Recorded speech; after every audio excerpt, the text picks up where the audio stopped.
Hello friends, welcome back to KRK academy. I hope all are doing good. तो आज हम इस video में हम ऐसे राइटिंग, ठीक है, तो ऐसे राइटिंग का जो बेसिक स्ट्रक्चर होता है वो स्ट्रक्चर क्या है, तो एक एक स्ट्रक्चर में आपको कौन सी पॉइंट्स आपको ऐड करना है। मैंने आपको एक डिटेल एक्सप्लेनेशन दे रहा हूँ मैं आपको, ठीक है। तो आपको ये वीडियो आप एंड तक देखिएगा तो वेरी इंपॉर्टेंट है। तो जो ऐसे आपको कैसे शुरू करना है और उसको कैसे एंड करना है, और बीच में क्या क्या चीज़ें आपको ऐड करना है, तो क्या क्या पॉइंट्स आपको, एक जो भी आपको टॉपिक दिया जाता है तो उसको 360 डिग्रीज एनालिसिस आपको कैसा करना है, ठीक है। ये सारी चीज़ें हम डिस्कस करेंगे इस वीडियो में, ठीक है। तो आपको पेपर 2 में,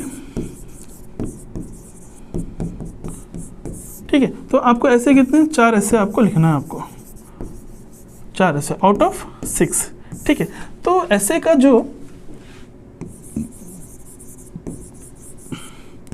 स्ट्रक्चर है वो क्या है,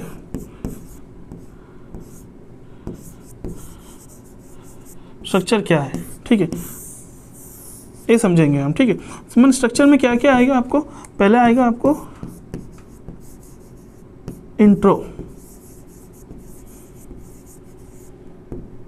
इंट्रोडक्शन, उसके बाद आएगा आपको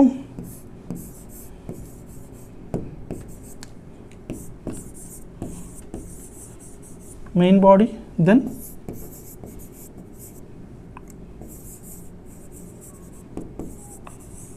कंक्लूजन, ठीक है। तो इंट्रोडक्शन में आपको क्या लिखना है आपको, ठीक है। तो ये स्ट्रक्चर हो गया इंट्रोडक्शन, मेन बॉडी, कंक्लूजन। तो इंट्रोडक्शन में आपको क्या लिखना है, मेन बॉडी में क्या लिखना है और कंक्लूजन में क्या लिखना है। तो दिस इज़ वेरी इंपॉर्टेंट, ठीक है। जब भी आपको एक टॉपिक दिया जाता है तो उसको पहले आपको एनालिसिस करना है, 360 डिग्रीज एनालिसिस करना है, ठीक है। मैं इस टॉपिक को रिलेट करते हुए मुझे इंट्रोडक्शन कैसे लिखना है, तो इंट्रोडक्शन में क्या लिखना है फर्स्ट ऑफ ऑल, ठीक है, तो वो आपको समझना है, ठीक है। उसके बाद मेन बॉडी में इसको कैसे मैं एक्सप्लेन करना है, मुझे क्या क्या चीज़ें इसमें जोड़ के मैं एक्सप्लेन कर सकता हूँ, ठीक है। तो वो एक चीज़ है। तो उसके बाद कंक्लूजन, कंक्लूजन में मैं कंक्लूड इसको कैसे करूँ, तो ये सारी चीज़ें हम एक बार समझेंगे, ठीक है। तो फर्स्ट ऑफ ऑल इंट्रोडक्शन, देखिए इंट्रोडक्शन आपका 40 to 30 वर्ड्स में आपको 40 to 50 वर्ड्स में आपका इंट्रोडक्शन हो जाना चाहिए। मेनली ये 4 पॉइंट्स आपको मेंशन करना है इंट्रोडक्शन में, ठीक है। तो स्टार्ट विथ ए हुक, ठीक है। तो आप एक अच्छा कोट से आप मैंने इंट्रोडक्शन शुरू कर सकते हो। अगर उस जो भी आपका जो मैंने टॉपिक दिया जाता है अगर रिलेवेंट है तो आप कोट यूज़ कर सकते हो। मैंने ऐसा नहीं है कि पर्टिकुलरली आपको कोट यूज़ करना ही है करके, ठीक है, तो ऐसा नहीं है। तो कोट से आप अगर रिलेट करता है उस टॉपिक से, you can use the quote. तो एक अच्छा कोट से आप शुरुआत कर सकते हो, ठीक है।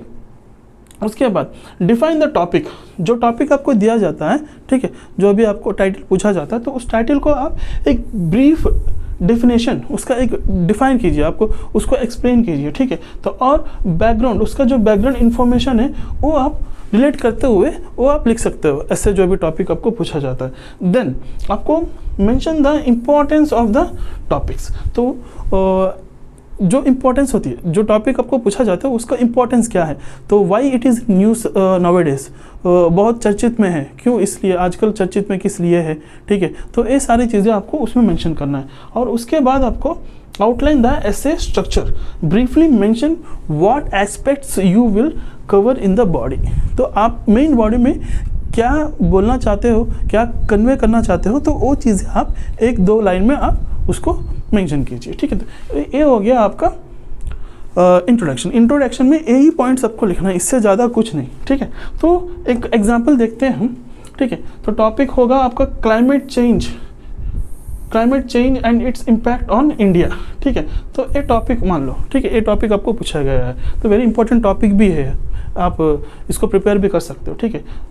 और इसमें आप ऐसा आप लिख सकते हो इंट्रोडक्शन में, देखिए मैं पहले एक कोट से शुरू किया, ठीक है। तो एक कोट जो है मैंने एक प्रोवर्ब है, ठीक है, मुहावरे बोलते हैं इसको, proverb. We do not inherit the earth from our ancestors, we borrow it from our children. तो एक प्रोवर्ब हो गया, ठीक है। तो एक अमेरिकन प्रोवर्ब है, तो उससे मैं लिया हूँ, ठीक है। तो ये प्रोवर्ब मैंने उससे रिलेट कर रहा है, तो एनवायरनमेंट से, क्लाइमेट से, कंडीशन जो भी है तो उससे रिलेट करता है, इसीलिए तो ये प्रोवर्ब मैंने लिया हूँ, ठीक है। तो इंट्रोडक्शन में क्या लिखना है, देखिए climate change has emerged as one of the most pressing global changes affecting ecosystems, economies and human lives.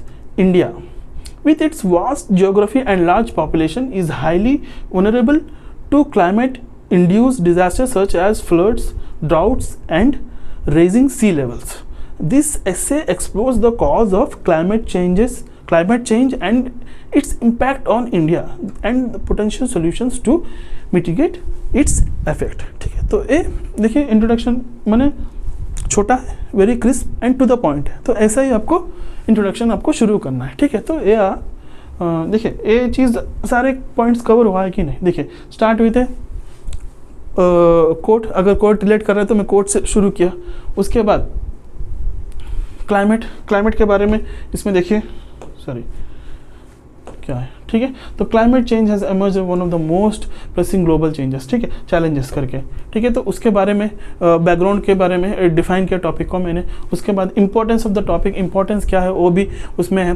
ठीक है, तो और क्या बताने वाला हूँ। ठीक है, तो ऐसे और topic explores the cause of climate change and its impact on India and potential solutions to the mitigate its effect. ठीक है, तो ये हो गया आपका इंट्रोडक्शन। उसके बाद मेन बॉडी इसमें मैंने आपको 2 types of main body explain करूंगा। ठीक है, तो जो आपको अच्छा लगे तो उसको आप फॉलो कर सकते हो। तो ये एक मेथड हो गया। ठीक है, तो मेन बॉडी में आपको 70 to 80% ऑफ ऐसे आपको लिखना है, मैंने ऑलमोस्ट 200 वर्ड्स मेन बॉडी में होना है आपको। ठीक है, तो इसमें देखिए मेन बॉडी को आप एक 4 पैराग्राफ में डिवाइड कर लीजिए। ठीक है, 4 पॉइंट्स में डिवाइड कर लीजिए। एक हो गया पहला पॉइंट जो है, पहला आपको लिखना है कॉजेस, बैकग्राउंड या फिर हिस्टोरिकल, जो हिस्टोरिकल कॉन्टेक्स्ट है, बैकग्राउंड है, तो उसको लिखना है। नेक्स्ट वन जो है करंट सिनारियो, जो टॉपिक आपको दिया गया है तो उसको रिलेट करते हो करंट में क्या क्या चीज़ें चल रही है। ठीक है, तो वो चैलेंजेस क्या है तो वो आप लिखना है। उसके बाद इम्पैक्ट्स, इफेक्ट्स और कॉन्सिक्वेंसेस, उससे इम्पैक्ट क्या इम्पैक्ट हो सकती है। ठीक है, उसको आपको करना है। तो उसके बाद आपको नेक्स्ट पैराग्राफ में लिखना है आपको सॉल्यूशन और वे फॉरवर्ड, जो भी सॉल्यूशंस हैं। ठीक है, तो उसको आपको लिखना है। देखिए आपको पहला क्या है, पहला पॉइंट में क्या पैरा में क्या लिखना है, एक्सप्लेन द हिस्टोरिकल कॉन्टेक्स्ट और बैकग्राउंड ऑफ द इश्यू। ठीक है, जो आप एक टॉपिक दिया है तो थोड़ा बहुत आपका मैंने इससे पहले क्लाइमेट कंडीशन कैसे था, जैसे हमने क्लाइमेट के ऊपर बात कर रहे हैं, तो इससे पहले क्लाइमेटिक कंडीशंस कैसे थे, एनवायरनमेंट चेंजेस कैसे हुआ। ठीक है, थोड़ा बहुत हिस्टोरिकल बैकग्राउंड, हिस्टोरिकल कॉन्टेक्स्ट जो है एनवायरनमेंट का, उसके बारे में हम समझाएंगे। उसके बाद discuss the cause of factors influencing it. ठीक है, तो डिस्कस इट्स कॉजेस और फैक्टर्स इन्फ्लुएंसिंग इट, तो ये हो गया। ठीक है, उसके बाद आपको सेकंड पैरा में आपको करंट सिनेरियो और challenges, present the present situation of the issues that with facts, ये वेरी इंपॉर्टेंट है। ठीक है, जब आप सिनेरियो जो भी टॉपिक आपको पूछा जाता है उसको अगर आप जो एग्जांपल्स, जो फैक्ट्स है उससे मेंशन करते हुए अगर लिखते हो तो आपका ऐसे और भी बहुत एनरिच होगा। ठीक है, तो उससे क्या पता चलता है ना, ठीक है, मैंने बंदा टू द पॉइंट है और जो भी चीज़ें लिख रहा है मैंने टॉपिक से रिलेवेंट है, टॉपिक को रिलेवेंट करता है, रिलेट करता है करके वो जो भी आपका एग्जामिनर है जो वो चेक कर रहा है तो उसको लगेगा। ठीक है, तो और जो भी आप जब भी आप लिखते हो, ठीक है, एग्जांपल जैसे आप देते हो या फिर जो भी हाइलाइट्स जो पॉइंट्स होते हैं तो उसको हमेशा अंडरलाइन कीजिए। तो underlining is very important. Underline हर एक टॉपिक हर एक मैंने जो भी आप हाईलाइट है चीज़ें हैं, ठीक है, तो उसको अंडरलाइन कीजिए आप। ठीक है, जैसे अभी देखिए ये जो फैक्ट्स है, एग्जांपल्स है, तो उसको अंडरलाइन करना है। ठीक है, जब भी आप इम्पैक्ट्स के बारे में अगर बात करें उसके बाद थर्ड पैराग्राफ में इम्पैक्ट्स, इफेक्ट्स और कॉन्सिक्वेंसेस सबको लिखना है। तो mention how the issue effects in different sectors, जो अगर क्लाइमेट चेंजेस होते हैं तो उससे डिफरेंट सेक्टर को कैसे अफेक्ट करता है। तो जैसे मान low economic, society, security, environment, तो इसको इसमें क्लाइमेटिक या फिर एनवायरनमेंट चेंजेस जब भी होता है तो इसको इनको कैसे अफेक्ट कर रहा है। ठीक है, तो उसके बारे में आपको समझाना है। तो उसके बाद आपको लास्ट पैरा में क्या लिखना है, सॉल्यूशंस। ठीक है, सॉल्यूशंस और पॉलिसी मेजर्स, जो भी गवर्नमेंट इनिशिएटिव्स या फिर मेजर्स लेके आए हैं तो इनको कंट्रोल करने के लिए उसको आपको मेंशन करना है, और इंटरनेशनल कॉर्पोरेशन टेक्नोलॉजी एडवांसमेंट, ठीक है। तो एक बैलेंस अप्रोच रखते हुए आपकी जो ऐसे है वो लिखना है आपको, ठीक है। तो ये 4 पॉइंट्स आप माइंड में रख लीजिए। तो इन 4 पॉइंट्स को लेके ही आप 4 पैराग्राफ बनाइए, तो उसको आप 200 वर्ड्स में आपको लिखना है, ठीक है। नेक्स्ट और एक मेथड है, ठीक है, मेन बॉडी लिखने के लिए और एक मेथड है जो कि स्पेशलिस्ट मेथड है। ए जो है इसका एब्रिवेशन यहाँ पे लिखा हूँ, देखिए। S stands for social, P stands for political, E stands for economic, C stands for cultural, L stands for legal, I stands for international, S stands for security and T stands for technology, ठीक है। इसका जो है specialist करके है, ठीक है। इसको डिकोड करने से ऐसा आया है, ठीक है। तो ये मेरी अप्रोच है, ठीक है। तो इसको आप अगर सोशल एस से अगर रिलेट करते हो तो इम्पैक्ट ऑन सोसाइटी, सोशल माने impact on society, women, minorities, children, older age persons, senior citizens, ठीक है। तो सोसाइटी के जो भी चीज़ें आते हैं, सोशल इश्यूज जो है, तो वो एस से स्टैंड करता है, ठीक है। तो पॉलिटिकल में गवर्नमेंट पॉलिसीज, जो भी गवर्नमेंट ने पॉलिसीज लेके आए हैं, ठीक है, तो उसको रिलेट करते हुए पी स्टैंड करेगा, ठीक है। और ई इकोनॉमिक माने फाइनेंशियल इम्पैक्ट्स, ठीक है। तो जैसे इसमें हमने देखे हैं, तो इकोनॉमिक फाइनेंशियल इम्पैक्ट्स, इससे फाइनेंशियल इम्पैक्ट भी, अगर क्लाइमेट माने अगर क्लाइमेट चेंज, जो भी सीजन्स हैं, जो क्लाइमेट है, तो अगर सही तरीके से हर सीज़न अगर हमें माने सही टाइम पे हर एक सीज़न चल रहा है तो कोई दिक्कत नहीं रहेगा। तो अगर क्लाइमेटिक चेंजेस जब भी आता है तो उससे क्या होता है ना, बारिश आना, या फिर ठीक है मानसून के टाइम पे या फिर विंटर के टाइम पे बारिश आता है कभी कभी, ठीक है। तो जब रेनी सीज़न में बारिश नहीं आता है तो उससे क्या होता है ना, जो भी एग्रीकल्चर है, लैंड है, तो एग्रीकल्चर इफेक्ट होगा। जो हमारी माने एक्सपोर्ट इंपोर्ट्स होते हैं या फिर फार्मर्स हैं या फिर सब लोग को माने फाइनेंशियली इफेक्ट होगा उससे, ठीक है। तो वो जीडीपी को भी इफेक्ट करेगा, तो वो रिलेट करना है आपको, ऐसे रिलेट करते हुए आपको लिखना है, ठीक है। और लीगल, कल्चरल में ट्रेडिशनल प्रैक्टिसेस अफेक्टेड, तो उससे कुछ कल्चरली का अगर रिलेट कर रहा है वो टॉपिक, तो उसको आप मेंशन कर सकते हो। Laws and supreme court judgments, तो ये भी वेरी इंपॉर्टेंट है। जो आपका जो फैक्ट्स और एग्जांपल्स है, इसी से आप ले सकते हो, ठीक है। और international global relations and treaties, जो उससे हमारे इंटरनेशनल रिलेशंस, जो नेबरिंग कंट्रीज है, स्टेट्स है, तो उससे हमारा कुछ डिस्प्यूट्स हो सकते हैं या फिर उनसे रिलेशंस कैसे रह सकता है क्लाइमेटिक चेंज की कंडीशन की वजह से, ठीक है। तो क्लाइमेट चेंज की वही नहीं है, वही टॉपिक नहीं है। अगर कोई भी दूसरा टॉपिक्स भी आपको पूछा जाता है तो उसको रिलेवेंट करना, आपको एनालाइज करना, आपको जो भी टॉपिक आपको दिया जाता है 360 डिग्री से एनालाइज करना है आपको, ठीक है। तो वही है, तो इसीलिए ये पॉइंट्स मैंने, ये जो मेथड है, स्पेशलिस्ट करके मेथड है, तो ये मैं आपको बता रहा हूँ, ठीक है। तो S stands for security, threats and border issues and technology, scientific advancements, ठीक है। तो इसमें आप जो इसका एक एग्जांपल देखते हैं मेन बॉडी का, ठीक है, उसी पे climate change impact on India करके, ठीक है। तो इसको हम कैसे रिलेट कर सकते हैं, देखिए। Socially, migration due to raise of sea level raise के वजह से जो माइग्रेशन है, तो वो सोशली जो है इशू है एक, तो वो अफेक्ट करेगा आपको, ठीक है। Migration due to raising of sea levels. Economic, crop failures and affecting GDP, जैसे मैं आपको बताया था, ठीक है।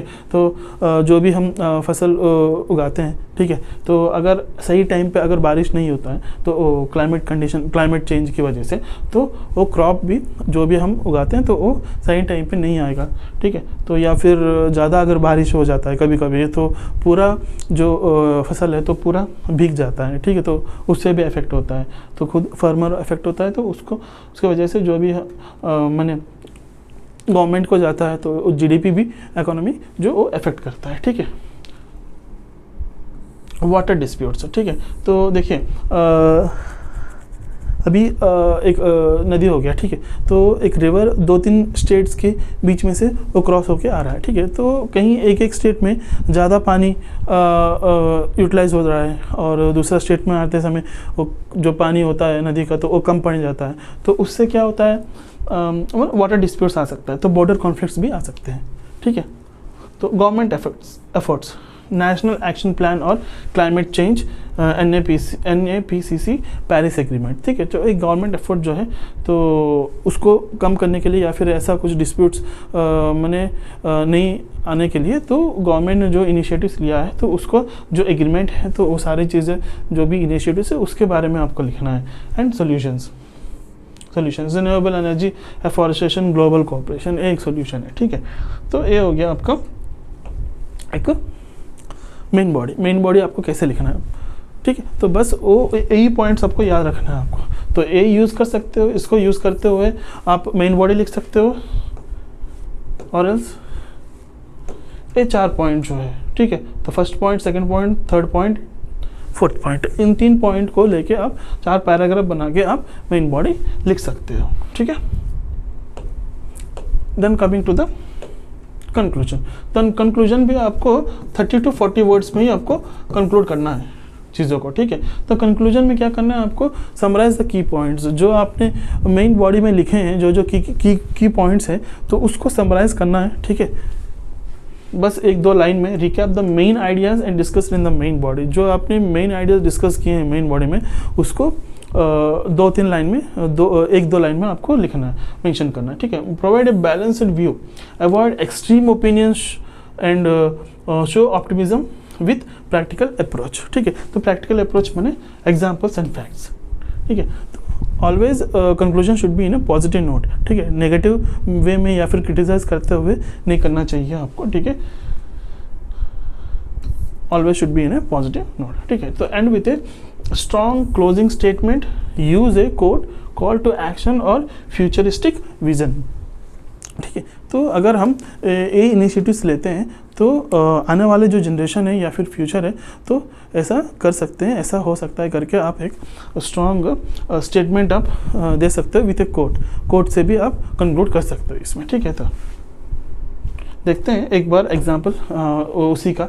तो क्लाइमेट चेंज जो है, तो while climate change poses a severe threat to India, proactive measures such as sustainable development, green energy adoption and strict environmental policies can help mitigate its effect, ठीक है।